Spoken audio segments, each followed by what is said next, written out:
এ যুবকেরা, তরুণেরা, বাপেরা, মনে রাখবে না কোন রওজা মোবারকে আল্লাহ নবী তোমার আমার জন্য কাঁদতেছে।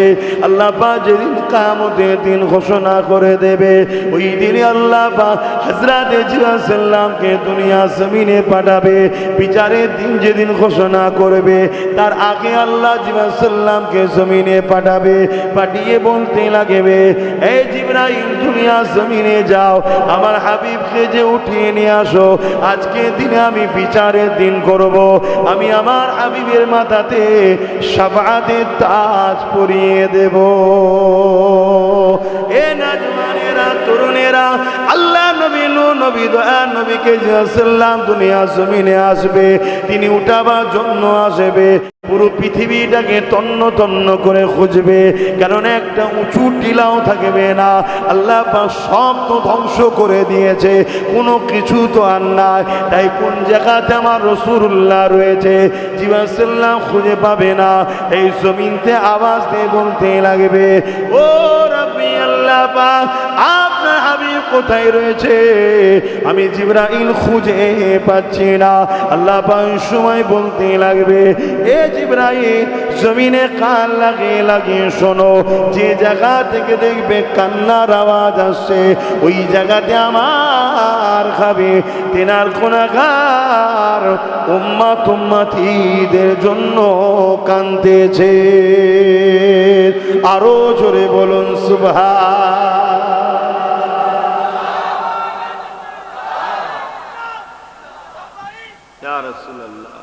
মনে রাখবে, নিঃশ্বাসের কোনো বিশ্বাস নাই।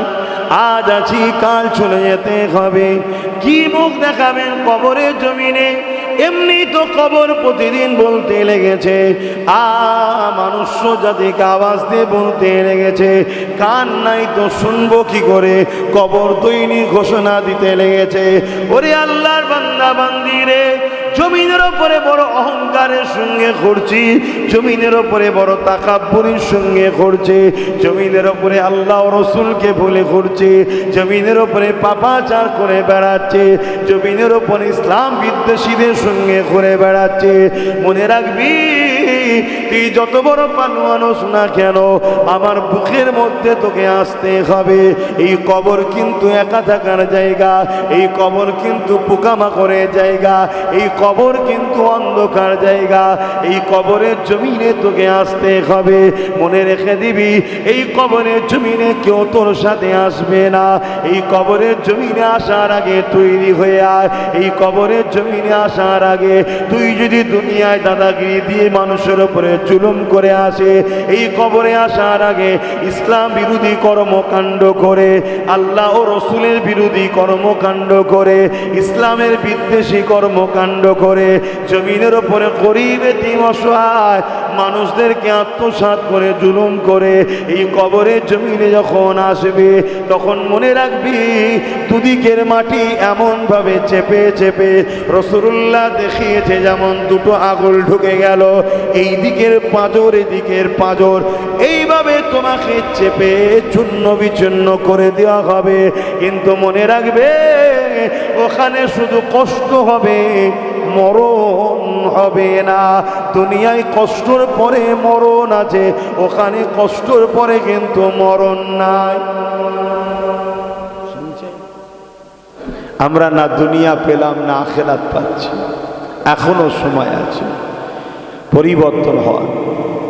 তওবা করেন, আল্লাহর কাছে ক্ষমা চান, নবীকে ভালোবাসেন। যে নবী আমার সারা জীবনটা আমার আপনার জন্য কেঁদেছে, আজ রওজা মুবারকে কাঁদতেছেন, সেই নবী পাকের কথা স্মরণ করেন। লাখ কোটি উম্মত রাসূলুল্লাহকে স্মরণ কজন করে।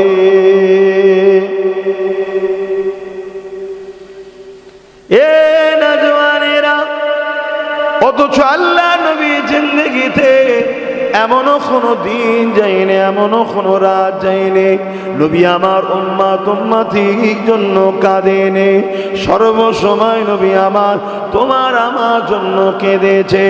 আজকের দিনে এখনো রোজা মুবারকে আল্লাহ নবী তোমার আমার জন্য কাঁদতেছে।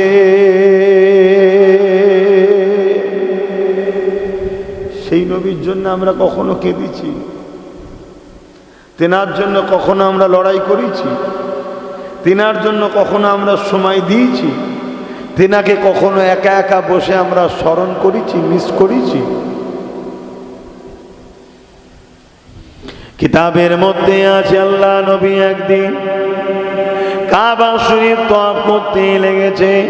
এই কাবা শরীফ তওয়াফ করতে করতে নবী আমার কাবা শরীফের সামনে সিজদায় পড়ে কি কাঁদতে লেগেছে।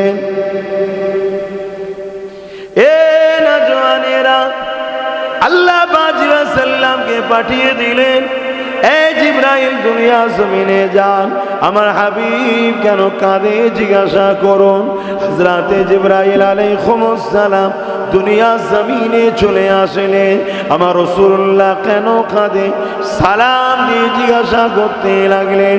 আল্লাহ নবী বলতে লাগলেন, এ জিবরাইল, আমি রাসূলুল্লাহ কেন কাঁদি এটা আল্লাহ জানে, তবে তোমাকে যখন জানাতে চেয়েছে এ জিবরাইল শুনে রেখে দাও। আল্লাহ নবী নবী দয়া নবী হযরত জিবরাইল আলাইহিস সালামকে বলতে লাগলেন, এ জিবরাইল, আমি রাসূলুল্লাহ যখনই কেঁদেছি এ কান্নার পিছনে কারণ হলো আমার উম্মত উম্মতি।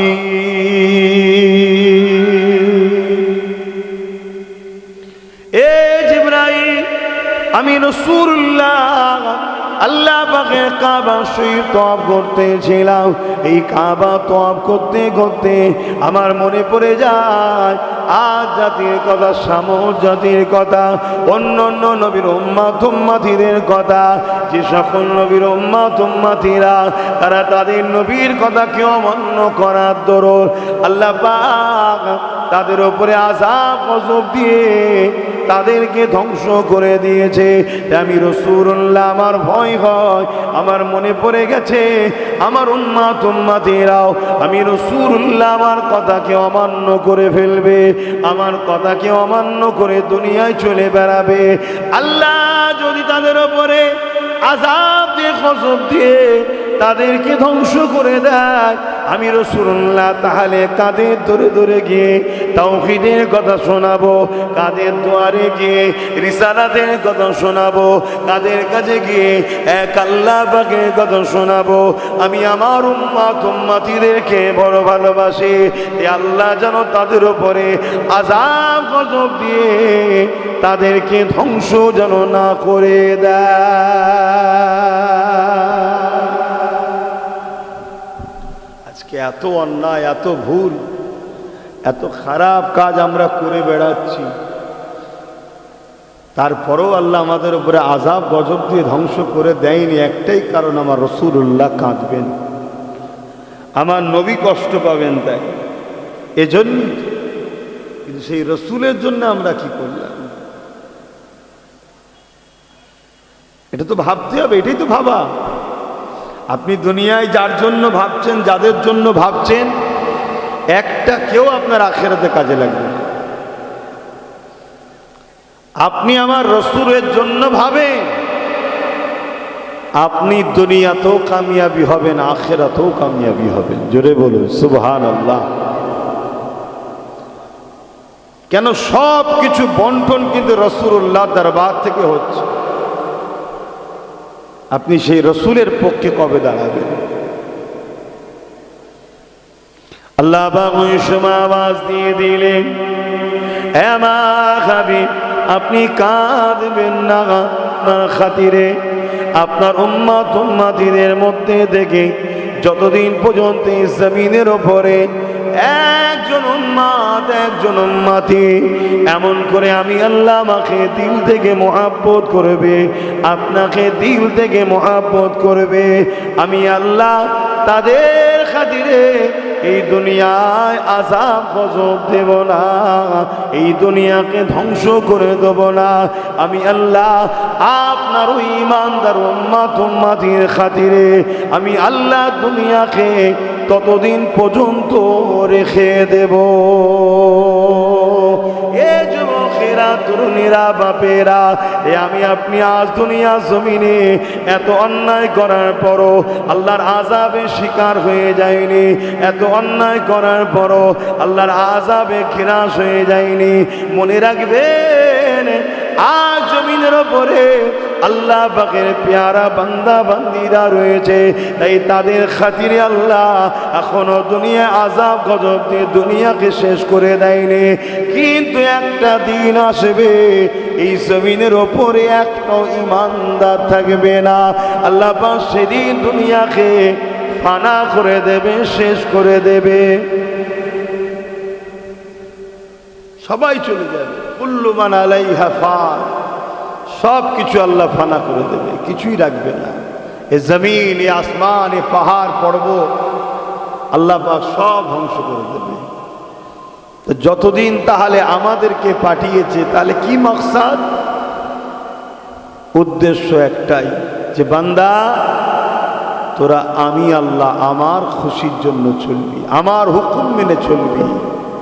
মা আতাকুমুর রাসূল ফাখুযুহু ওয়া মা নাহাকুম আনহু ফান্তাহু। আমার হাবিব যা আদেশ করেছে মানবি, আমার হাবিব যা নিষেধ করেছে ছেড়ে দিবি, তাহলেই তোরা কামিয়াবি হবে। আল্লাহ নবী জানিয়ে দিলেন, ততক্ষণ পর্যন্ত তোমরা ঈমানদার হতে পারবে না। লা ইউমিনু আহাদুকুম হাত্তা আকুনা হাব্বা ইলাইহি মিন ওয়ালিদিহি ওয়া ওয়ালাদিহি ওয়ান নাসি আজমাইন। ততক্ষণ পর্যন্ত তোমরা ঈমানদার হতে পারবে না যতক্ষণ পর্যন্ত তোমরা তোমাদের ধন দৌলত, টাকা পয়সা, জমি বাড়ি গাড়ি, যেমনকি পরিবার, সন্তান, বাপ মা, ছেলে বলে, এমনকি নিজের জানের থেকেও আমি রাসূলুল্লাহকে বেশি না মহব্বত করবে। আল্লাহ নবী জানিয়ে দিলেন, ততক্ষণ পর্যন্ত ঈমানদার হতে পারবে না। দাড়ি আছে মানে ঈমানদার, এমনটা ভাবলে হবে না। টুপি আছে মানে ঈমানদার, এমনটা ভাবলে হবে না। নামাজ পড়ে মানে ঈমানদার, এমনটা ভাবলে হবে না। হজ করেছে মানে ঈমানদার, এমনটা ভাবলে হবে না। রোজা রেখেছে বলেই ঈমানদার, এমনটা ভাবলে হবে না। মসজিদ মাদ্রাসা বানিয়েছে মানে ঈমানদার, এমনটা ভাবলে হবে না। এ যুবকেরা, তরুণেরা, কেন নামাজ ঈমানের নাম নয়, নামাজ আমলের নাম। রোজা ঈমানের নাম নয়, রোজা আমলের নাম। হজ ঈমানের নাম নয়, হজ আমলের নাম। দাড়ি টুপি ঈমানের নাম নয়, এখনো সব ঈমানের মধ্যে। ঈমান হলো জানের থেকেও বেশি আল্লাহ রসুলকে যারা মুহাব্বত করবে তাদের মধ্যে ঈমান রয়েছে।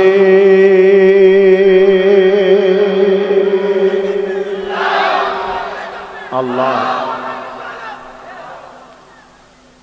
তাহলে আপনি আপনার দিলকে প্রশ্ন করুন, আপনি নিজেকে প্রশ্ন করুন যে আপনি কি সত্যি সব কিছুর থেকে রসুলকে বেশি ভালোবাসেন? আপনি প্রশ্ন করুন। আপনি সব জায়গায় যে ভিড় করে বসতে পারেন আর আপনার নবীর আলোচনার মাহফিলে আপনি গরম হচ্ছে বলে ফাঁকায় ফাঁকায় বসে আছেন, এটাও কি মহব্বতের লক্ষণ? নিজেকে প্রশ্ন করুন না। আমাদের তো কাজ ধরিয়ে দিয়ে, রে বাপ, আপনার কবরে আমি জবাব দেবো না, আমার কবরে আপনিও দেবেন না।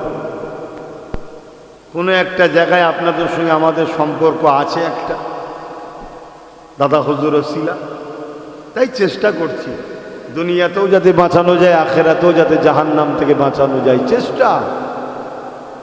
কিন্তু কেউ যদি নিজে থেকে মরতে চায়, জোর করে যদি কেউ আগুনে ঝাঁপ দিতে চায়, তাকে আমি রুখবো কি করে? আবার এ কথা বললে অন্যদিকে ইশারা চলে যাচ্ছে, আর বিপদ। কথা বলেও তো শান্তি নেই, এমন এমন সব কথা বলে ফেলেছে। যাক, আমি ওই খেয়ালে বলছি।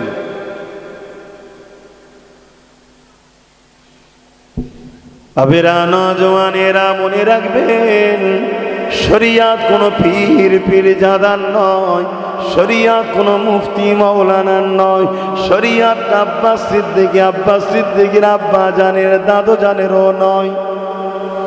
শরিয়াতটা হলো নবী মুহাম্মদ রাসূলুল্লাহ।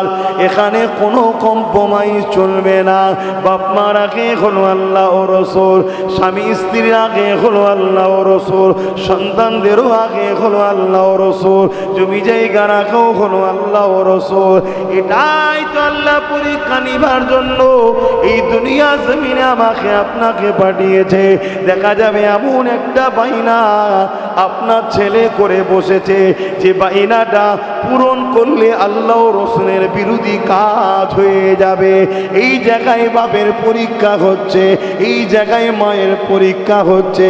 মা সন্তানের, বাপ সন্তানের বাইনা পূরণ করতে গিয়ে আল্লাহ ও রাসূলের বিরোধী কাজ করে কিনা, না বাইনা পূরণ না করে আল্লাহ ও রাসূলের পক্ষে দাঁড়ায়, এটাই তো আল্লাহ পাকের পরীক্ষা। বুঝছেন তো নাকি? সবটাই তো পরীক্ষা। এই যে আজকে জলসা হবে, এখানে মানুষকে কি করবে না করবে, এটাও তো একটা পরীক্ষা। আমি কি করব, এটাও তো একটা পরীক্ষা। মনে রাখবে, নিঃশ্বাসের কোনো বিশ্বাস নাই। আজ আছি কাল চলে যেতে হবে। কি মুখ দেখাবেন কবরের জমিনে? এমনি তো কবর প্রতিদিন বলতে লেগেছে, মানুষ জাতিকে আওয়াজ দিয়ে বলতে লেগেছে, কান নাই তো শুনবো কি করে?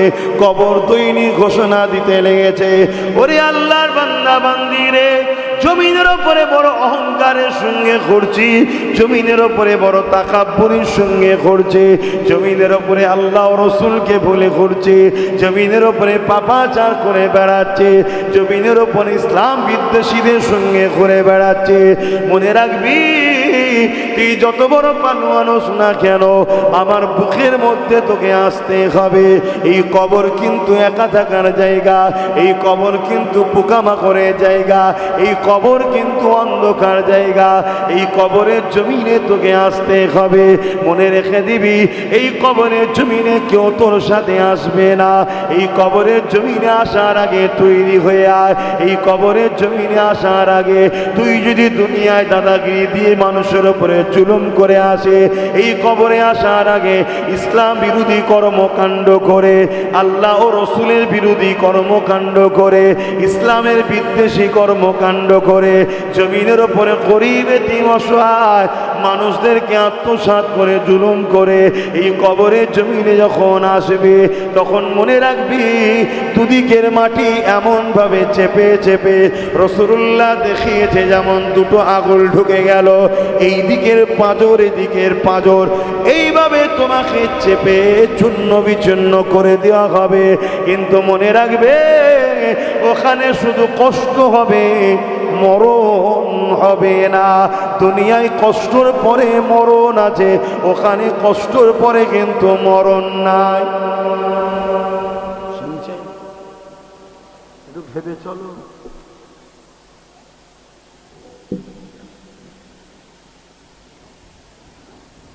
যারা আখিরাত বিশ্বাস করো, কমসে কম তারা তো কথাকে গুরুত্ব দাও, একটু ভেবে চিন্তে কাজ করো।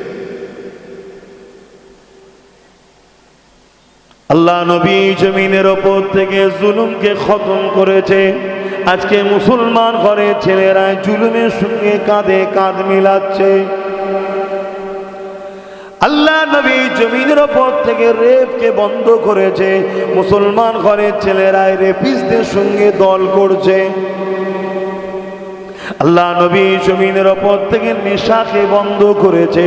মুসলমান ঘরের ছেলেরা নেশাখোরদের সঙ্গে দল করতে করতে এখন অনেক মুসলমান ঘরের ছেলেরাও নিজেরাও নেশায় ঢুকে গেছে। সোহবত, খারাপ সোহবতে বসে। আমার সঙ্গে তুমি যদি দরবারে বসো, ধরো না জোহর বেলায় গিয়ে বসলে দুটোর সময়, আসরে যেই অক্ত হবে, আমি কি বলবো? এই যা উজু করে আবার নামাজ পড়ে বসলে মাগরিবের সময় কি বলবো? যা উজু করাই, ঠিক তো নাকি? তাই বলে দিয়ে যায় আমার রাসূলুল্লাহর আদরের উম্মত উম্মতি তুমি আমি, সারা জীবনটা যে নবী তোমার আমার জন্য কেঁদেছে, আজ রওজা মোবারকে কাঁদছে উম্মত উম্মতি উম্মতি। সেই উম্মত উম্মতি আজকে রসুলের দুশ্মনের সঙ্গে উঠা বসা করলাম, রসুল্লাহ দুশ্মনের কাঁধে কাঁধ মিলিয়ে দিলাম। তারা আজকে বড় প্ল্যান করে তোমাকে আমাকে নানান দিক দিয়ে ধ্বংস করতে করতে করতে, যে জিনিসের সঙ্গে গায়রুল্লাহ শরীক করা হয় এই রকম খাদ্য তোমাকে আমাকে এখন খাওয়ানো চলছে। এ যুবকেরা, তরুণেরা, বাপেরা, মনে রাখবে না কোন রওজা মোবারকে আল্লাহ নবী তোমার আমার জন্য কাঁদতেছে। আল্লাহ পাক যেদিন কিয়ামতের দিন ঘোষণা করে দেবে, ওই দিনে আল্লাহ পাক হযরত জিবরাইল সাল্লামকে দুনিয়া জমিনে পাঠাবে। বিচারের দিন যেদিন ঘোষণা করবে, তার আগে আল্লাহ জিবরাইল সাল্লামকে জমিনে পাঠাবে। পাঠিয়ে বলতে লাগবে, এই জিবরাইল দুনিয়া জমিনে যাও, আমার হাবিবকে যে উঠিয়ে নিয়ে আসো। আজকে দিনে আমি বিচারের দিন করব, আমি আমার হাবিবের মাথাতে শাফাআতের তাজ পরিয়ে দেব। এ নওজওয়ানেরা, তরুণেরা, আল্লাহ নবী নবী দয়ার নবীকে সাল্লাম দুনিয়া জমিনে আসবে, তিনি উঠাবার জন্য আসবে। পুরো পৃথিবীটাকে তন্ন তন্ন করে খুঁজবে, কারণ একটা উঁচু টিলাও থাকবে না। আল্লাহ পাক সব তো ধ্বংস করে দিয়েছে, কোনো কিছু তো আর নাই। তাই কোন জায়গাতে আমার রাসূলুল্লাহ রয়েছে জিবরাইল সাল্লাম খুঁজে পাবে না। এই জমিনতে আওয়াজ দিয়ে বলতে লাগবে, ও রাব্বি আল্লাহ পাক, আপনার হাবিব কোথায় রয়েছে? আমি জিবরাইল খুঁজে পাচ্ছি না। আল্লাহ পাক সময় বলতে লাগবে, এ জিবরাইল জমিনে কান লাগিয়ে লাগিয়ে শোনো, যে জায়গা থেকে দেখবে কান্নার আওয়াজ আসছে ওই জায়গাতে আমার খাবে তেনার গুনাহগার উম্মত উম্মতিদের জন্য কাঁদতেছে। আরো জোরে বলুন সুবহান।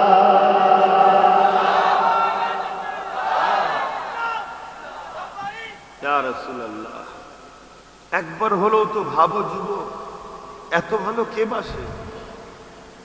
বলো, এত ভালো কে বাসে? না তোমার আব্বা ভালোবাসে, না তোমার আম্মা ভালোবাসে, এত ভালো কেউ বাসে না। কিয়ামতের দিনে বাপও ছেলেকে দেখে মুখ ঘুরিয়ে নেবে, ছেলে বাপকে দেখে মুখ ঘুরিয়ে নেবে, মা মেয়েকে দেখে, মেয়ে ছেলেকে দেখে, স্বামী স্ত্রীকে দেখে, স্ত্রী স্বামীকে দেখে মুখ ঘুরিয়ে নেবে। চিনেও চিনতে পারবে না। সবার জবানে বেরোবে নফসি নফসি নফসি নফসি, আমার কি হবে, আমার কি হবে। ভাবো, এই যে সামান্য দুদিন কি গরম পড়ছে বলো তো দিনের বেলা। সূর্য কোটি কোটি মাইল দূরে আছে, 1 গুণ তাপ, এর থেকে 12 গুণ তাপ বাড়বে সূর্যের। আর মাথার এক বেগ দেখতে 1 হাত উপরে আল্লাহ না পাবে। ভাবতে পারছো? আল্লাহ রসুল ছেড়ে দিয়ে তোমরা আমি ধ্বংস যাচ্ছি। দুনিয়া তো যাচ্ছে, আখেরাত। তুমি আমি যদি আল্লাহ রসুল ধরে থাকতাম, বাদশাহী আমাদের হাতে থাকতো। দুনিয়া আখেরাতের কল্যাণ আল্লাহ রসুলের কদমে রয়েছে, অন্য জায়গায় নাই। নবীর নকশা কদমে আছে, কথা বুঝে আসছে। কিন্তু আজ বড় প্ল্যান করে দুনিয়া তোমাকে আমাকে শেষ করছে। কেমন করে দেখো, তোমাকে আমাকে গায়রুল্লাহর সঙ্গে তোমাকে আমাকে যোগ করছে। দেখো কেমন পরিকল্পনা হচ্ছে। আমি আসলে মানুষকে আল্লাহ জড়ো করাই, এবার আমার কাজ হলো আল্লাহ রসুলের পক্ষে বল। কে নেবে না নেবে সব নিজের নিজের ব্যাপার, সব জবাব আল্লাহ নেবে। আর আমি যদি না বলি, আমার থেকেও জবাব আল্লাহ নেবে। কথা কিছু বুঝে আসছে? তাই বাপেদের, মায়েদের, বোনেদের বলে দিয়ে যান, এ দুনিয়া বড় ফিতনা জায়গা, এই দুনিয়াতে বড় চাল চলছে। তোমাকে আমাকে আল্লাহ রসুল থেকে সরাবা। এ নওজওয়ান মনে রেখে দিও, যে নবী সারা জীবন তোমার আমার জন্য কেঁদেছে, সারা জীবন যে নবী আমার কষ্ট করেছে যাতে করে তুমি আমি জান্নাতি হতে পারি, যে নবী আমার এই জমিনের ওপর থেকে নেশামুক্ত জমিন করার জন্য আল্লাহ নবীকে মার পর্যন্ত খেতে হয়েছে। আজ উম্মতে মুহাম্মাদি হয়ে যারা সমাজের বুকে নেশাকে প্রমোট করছে, তাদের ঝান্ডাকে ধরে তুমি আমি ঘুরে বেড়াচ্ছে, তুমি আমি স্লোগান দিচ্ছে। ওই স্লোগানের মধ্যে এমনও স্লোগান আছে যে স্লোগানটা দেওয়ার সাথে সাথে এ উম্মতে মুহাম্মাদি তুমি শিরক করে ফেলছো। শিরক সব থেকে বড় জুলুম, যাকে আল্লাহ কখনো মাফ করবে না। এমন এমন স্লোগান তোমার আমার মধ্যে রয়ে যাচ্ছে। এই বলে দিয়ে যায়, দুনিয়াদারি করো আখিরাতকে হারিয়ে নয়, দুনিয়াদারি করো জাহান্নামকে খরিদ করে নয়। দুনিয়ায় কারবার, ব্যবসা বাণিজ্য, সংসার, রাজনীতি, সমাজনীতি সবটাই করতে হবে, আল্লাহ রসুলের সঙ্গে দুশ্মনী করে নয়। তাই মনে রাখতে হবে যে আল্লাহ তোমাকে আমাকে জবানে কথা দিল, যদি আল্লাহ হাবা করত, যদি আল্লাহ বুবা বানাতো, তাহলে তোমার আমার কথা তো কেউ বুঝতে পারতো না। তোমাকে আমাকে বাপ মাও একদিন টনটিটকিরি মারতো, বাপ মাও তোমার আমার ওপরে বিরক্ত হয়ে যেত। আল্লাহ পাক তা না করে তোমাকে আমাকে জবানে কথা দিয়েছে, আর তুমি আমি এমন এমন দলের ঝান্ডা ধরে ঘুরে বেড়াচ্ছি যেসব দলের স্লোগানের মধ্যে কুফরি রয়েছে, শিরকি রয়েছে। ওই শিরকি কুফরি স্লোগান দিলে তোমার আমার ইমানটা চলে যাচ্ছে, কেননা ওদের চক্র তো এটা। কিন্তু স্লোগানটা দিয়াচ্ছে দলীয় নামে, দলীয় নামে, কিন্তু উদ্দেশ্য হলো তোমাকে আমাকে আল্লাহ রসুল থেকে সরাবে। শুনছেন কেন এই কথাগুলো বুঝাচ্ছে? এখন সব স্লোগান দিচ্ছে তো সব ভাইয়ের, এখন আবার টাইম এসে গেছে, প্রচুর জোর চিল্লাচ্ছে। কি চিল্লাচ্ছে না? চিল্লাচ্ছে আদেও মানে বোঝে না, কি বলতে চাইছে সেটাও জানে না, স্লোগান দিয়ে বেড়াচ্ছে। একটু বুঝে বুঝে কাজ করুন। যদি বুঝার হয়নি, আর যদি কপালে হিদায়াত না থাকে, আমি কি করতে পারি? আমার দায়িত্ব। বাবারা, অত সহজ নয় আল্লাহ পাকে জান্নাতকে পাওয়া।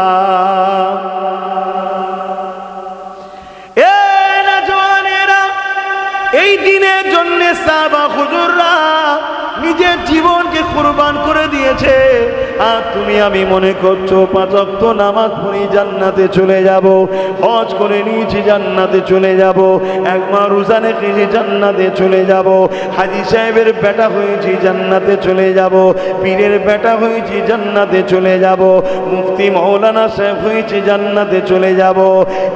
যুবকেরা, তরুণেরা, মায়েরা, বোনেরা, না না না না, আল্লাহ কোরআনে বলছে তোমরা কি মনে করো আমি বিনা পরীক্ষায় তোমাদেরকে জান্নাত দিয়ে দেবো? না না, আমার এমন একটা বান্দা নেই যাকে আমি পরীক্ষা ছাড়া জান্নাতে যেতে দেবো। আমি আমার নবীদেরকে পরীক্ষা নিয়েছি। সব থেকে বড় বিষয়, যাকে না বানালে কুল কায়নাতকে বানাতাম না, সেই রাসূলুল্লাহকে আমি কত দিক দিয়ে আজমিয়েছি দেখো। কেন? দুনিয়ার জন্য তিনি মডেল, যাতে তোমরা শিক্ষা পেয়ে যাও যে আল্লাহ তার বন্ধুকে কত দিক দিয়ে আজমায়েছে, কত দিক দিয়ে পরীক্ষা নিয়েছে। রাসূলুল্লাহ যদি এত কষ্ট করে, তাহলে আমাকে আপনাকে কি করতে হবে?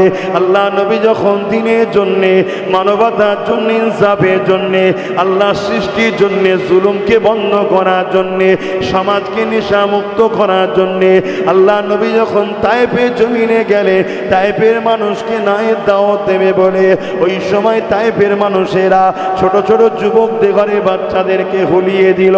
তারা এমন করে এসে আল্লাহ নবীকে পাথর নিক্ষেপ করতে লেগেছে। এ উম্মতে মুহাম্মাদি, তোমার মধ্যে যদি ঈমান থাকে তাহলে তো তোমার দিলটা কাঁদা দরকার, তোমার অন্তরটা একবার কেঁদে ওঠা দরকার। আর এই মসজিদের জন্য, এই মাদ্রাসার জন্য, এই কবরস্থান, ঈদগাহর জন্য, এই নেশামুক্ত সমাজ গড়ার জন্য, এই জুলুম মুক্ত সমাজ গড়ার জন্য, এই সন্ত্রাসবাদকে মিটিয়ে দেওয়ার জন্য, এই নারীদের অধিকার দেওয়ার জন্য, এক কথা ইসলামের জন্য আল্লাহ নবী কতটা কষ্ট করেছে। করেছে। তায়েফের জমিনে যখন গিয়েছিল, তায়েফের মানুষেরা আমার রাসূলুল্লাহকে পাথর ছুঁড়ে ছুঁড়ে ছুঁড়ে ছুঁড়ে নিক্ষেপ করেছে। আমার নবী পাকের শরীরে যেখানে পাথর লেগেছে ওখান থেকে দরদর করে রক্ত বেরোতে লেগেছে।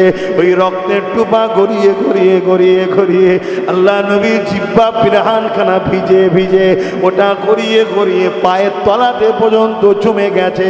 এত রক্ত ঝরেছে, এত রক্ত বেরিয়েছে।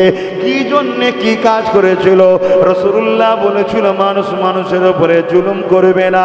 রাসূলুল্লাহ বলেছিল তাওহীদ রিসালাতের কথা, তাওহীদের কথা, একত্ববাদের কথা। রাসূলুল্লাহ বলেছিল নারীদেরকে জ্যান্ত পুঁতে দিও না। রাসূলুল্লাহ বলেছিল নেশা করো না। রাসূলুল্লাহ বলেছিল গরিবের উপরে জুলুম করো না। রাসূলুল্লাহ বলেছিল ইনসাফের কথা। এ যুবকেরা, তরুণেরা, বাপেরা, তোমার আমার অন্তরে যদি যাররা পরিমাণ ঈমান থাকে, নবীর মুহাব্বত যদি থাকে, তাহলে তোমাকে আমাকে তো ভাবা দরকার আমি কার ঝান্ডা ধরছি, আমি কার দল করছি, আমি কাকে ভোট দিচ্ছি। সে জিতে এসে আমার নবীর দ্বীনের পক্ষে দাঁড়াবে না বিপক্ষে দাঁড়াবে। যদি উপকার করতে নাও পারে, কমসে কম ক্ষতি যেন না করে, এতটুকু তো তোমার আমার ভাবা দরকার আছে না? না, কিন্তু ভাবছে কোথায়? আজকে আমরা নিজেদের ঘরে কোথায় নামিয়েছি বুঝতে পেরেছে? ভাবেন, এটা আমার দায়িত্ব আমার আপনজনদের ঘরে বোঝানো। এ নওজওয়ানেরা, তাই মনে রেখে দিও, আল্লাহর ঘরে সৎ কুরবানি করো না, আল্লাহর ঘরকে বিক্রি করে দিও না, নবীর মাদ্রাসাকে বিক্রি করে দিও না। যে কবরস্থানে তোমার দাদা দাদি রয়েছে ওই কবরস্থান গুলোকে বিক্রি করে দিও না, ঈদগাহ খানকা গুলোকে বিক্রি করে দিও না সামান্য ভিক্ষার জন্যে।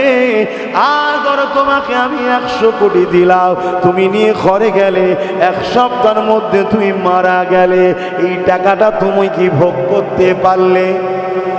কিন্তু তোমার টাকায় তোমার ছেলে বলে ভর্তি আনন্দ করবে, আর তুমি কবরে কালা কানার মারে জাহান্নামের গর্তের মধ্যে পড়ে থাকতে হবে। একটু হুঁশ করে কাজ চালাও। আল্লাহ পাক জিহালে রেখেছে, শুকরিয়া আদায় করো।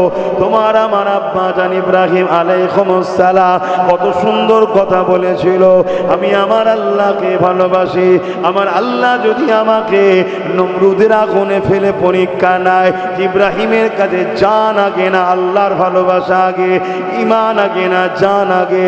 ওই সময় ইব্রাহিম নবী প্রমাণ দিয়ে বলেছিল, এই ইব্রাহিম, আল্লাহ যদি একবার নয় 1000 বার জান দেয়, 1000 বার যদি আগুনে পোড়ায়, আমি 1000 বার পুড়ে প্রমাণ করে দেবো আল্লাহ আমার কাছে জান আগে নয়, আল্লাহর ভালোবাসা প্রেম ঈমানটাই আগে।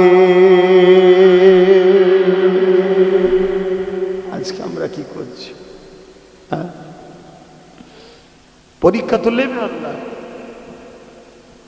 অন্যান্য নবী আলাইহিস সালামদের নিয়েছে, সাহাবাদের নিয়েছে, পীর ওলিয়া আউলিয়াদের নিয়েছে।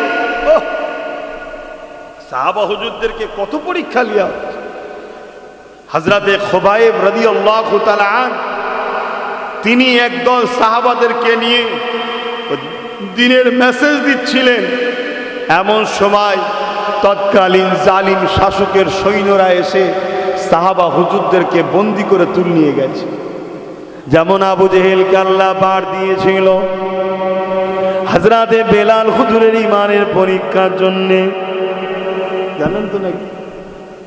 এ নওজওয়ানেরা, হযরতে বেলাল হুজুরের পায়ে দড়ি বেঁধে, কোমরে বেল বেঁধে, রশি বেঁধে, শিকল বেঁধে, আর কলাতে বেল রশি বেঁধে নিয়ে গিয়ে হযরতে বেলাল হুজুরকে টেনে টেনে টেনে টেনে বাজারে নিয়ে গেছে। নিয়ে গিয়ে লোকের সমাজে মারতে লেগেছে, আর বলতে লেগেছে, বেলাল এখনো সময় আছে, তুই মুহাম্মদ রাসূলুল্লাহকে ছেড়ে দে, আল্লাহকে ছেড়ে দে, নাই সত্য ইসলামকে ছেড়ে দে। এ বেলাল এখনো সময় রয়েছে, বেলাল তোর এখনো টাইম রয়েছে। হযরতে বেলাল একই কথা বলতে লেগেছে। আমি দুনিয়ায় জান পর্যন্ত দিতে রাজি আছে, কিন্তু আল্লাহ রসুলকে ছাড়তে রাজি নয়। রডকে গরম করে হযরতে বেলাল হুজুরের ঠোঁটে টাকাতে লেগেছে, জিভ ঠোঁট পুড়ে যেতে লেগেছে, জবান তুতলা হয়ে গেল। তথাপিও বেলাল হুজুরের তুতলা জবানে বলছে, আশহাদু আল্লা ইলাহা ইল্লাল্লাহ ওয়া আশহাদু আন্না মুহাম্মাদান আবদুহু ওয়া রাসূলুহু। এ দুনিয়ার মানুষেরা, বেলাল হুজুর বলতে লেগেছে, জালিমেরা যতই জুলুম করিস না কেন, আমি আল্লাহ রসুলকে ছাড়তে রাজি নয়। বেলাল হুজুরকে লোভ দিল প্রথম, লোভে যখন পারল না জুলুম করলো, জুলুমে যখন পারল না এবারে জানে মেরে দেওয়ার পরিকল্পনা করলো। কিন্তু আমার আল্লাহ সিদ্দিক আকবরের মাধ্যমে বেলাল হুজুরকে খরিদ করিয়ে আমার রাসূলুল্লাহর কদমে হাজির করিয়ে দিলে। আরো জোরে বলুন সুবহানাল্লাহ।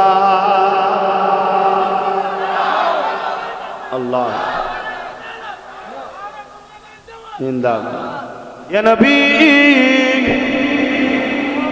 সালাম।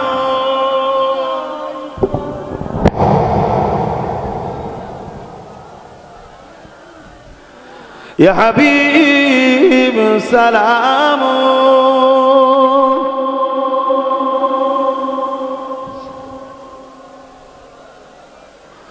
পড়িল আল্লাহ আরো বাণী,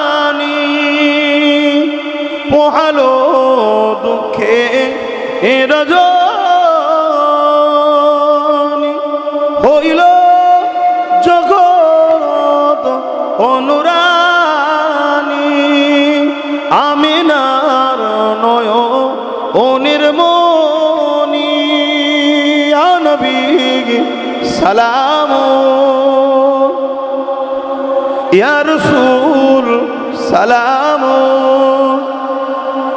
ইয়া হাবিব।